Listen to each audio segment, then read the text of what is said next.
Hey, I'm Deanna Mason of the Needle Mover Effect, and this is episode 5 of the Belonging Practice.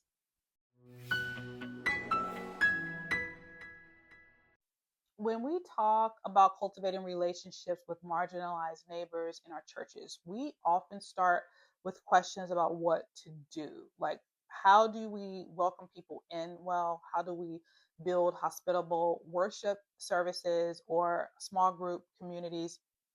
How do we help people feel like they belong here? And I think these are really good questions. I think these questions matter not just for those that live on the margins, but for everybody. And these are questions that I've asked many times myself. But I've come to see that when belonging begins with what I or what Deanna does, it quietly replaces the weight of belonging on my effort and my ability. Like if I say the right things, if I create the right systems, or if the right people are in visibility on stage, if I respond in the right ways, then people will belong. That way of thinking may sound faithful, but it's actually rooted in my own insecure identity, one that believes belonging must be produced, manufactured, managed, or earned. And when my own belonging is fragile or that fragile, my posture towards others will reflect that fragility. Stay with me for this episode. I'm trying to get to something here. I begin to relate to people in poverty not as fellow image bearers loved equally by God, but as those I must manage, help, or fix. So before we ask what to do to help people belong, again, not a bad question, we need to ask a more foundational question. Where does belonging actually begin? Scripture does not introduce belonging by telling us what humans should do. It doesn't even talk about belonging in the human form. It introduces belonging by revealing who God is. Before there was a biblical community, there was God, Father, Son, and Spirit, existing in perfect, loving, unified communion.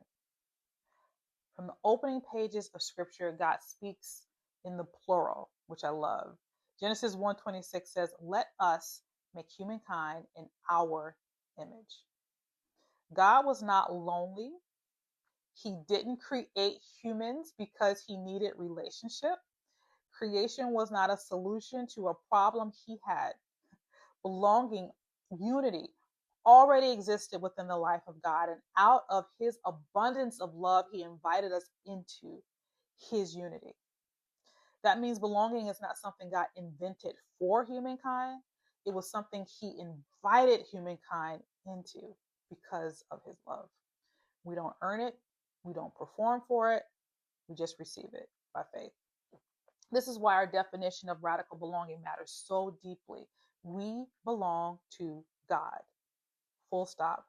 And because we are created in God's image, belonging is embedded into our identity. It's not something that we have to add later. Belonging is not secured by our usefulness or proven by our contribution or how faithful we are. It's secured by God's design and initiative.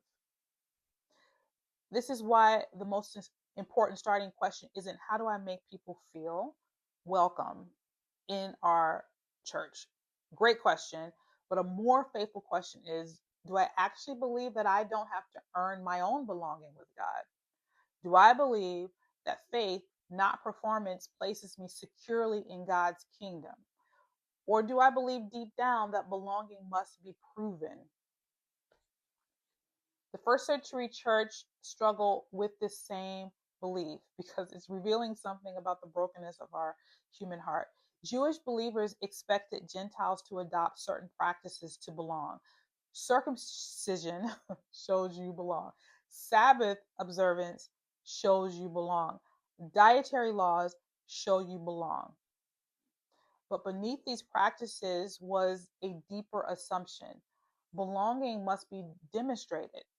It must be performed. It must be earned. The Jews believed this about the Gentiles because this is something they believed about themselves. They had to do those things. They believed they had to do those things in order to be righteous, in order to belong. And when we believe our belonging with God depends on what we do, our relationships will automatically reflect that belief. We will reflect. If I had to work to belong here, others will have to as well. If I had to prove myself, then others will have to prove themselves as well. And that belief doesn't just stay hidden or abstract in our heart, it will show up. It does show up in how we relate to people. Specifically in this conversation, when we're talking about considering nurturing multi ethnic or multicultural relationships or relationships with those living in poverty. Okay. So let's now turn to practice. Here's what I want you to do. I want you to imagine a neighbor, or maybe you know someone in your church that is in a season of poverty and they share they're struggling financially. They haven't asked for help, they're just naming what's heavy in their lives. And before they finish the sentence, I want you to imagine or notice what's happening inside of you. Does your mind start moving like me? Start thinking about, do I know a resource? Do I know a program I can point them towards? Do I know someone they should talk to? Do I have a solution that could fix this? And without realizing it, you're already moving into action. I just want you to pause and notice this impulse, okay?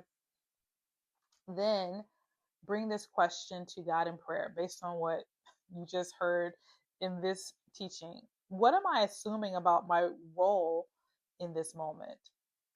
And you might notice beliefs like, am I the one with the answers? Or do I believe I'm the one with the answers? Do I believe I'm the one who needs to fix this? Their well being depends on my ability to respond well. Do you believe that? Is that what you feel? Bring whatever surfaces honestly to God and then ask Him, God, since I don't have to perform or earn my own belonging, what would faithfulness look like right now towards this person?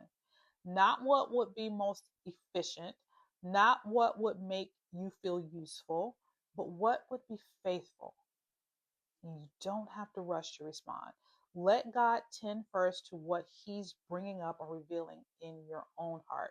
Because as people navigating poverty or financial instability enter our churches, our small groups, and communities, we're going to feel the pull to fix it, all right?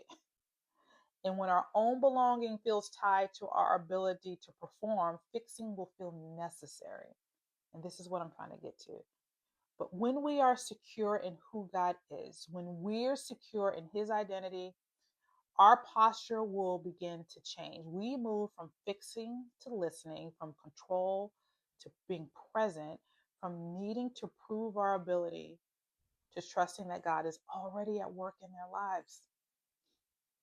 Belonging begins with God. And when we start there, our relationships and our communities begin to reflect the belonging and unity of His kingdom.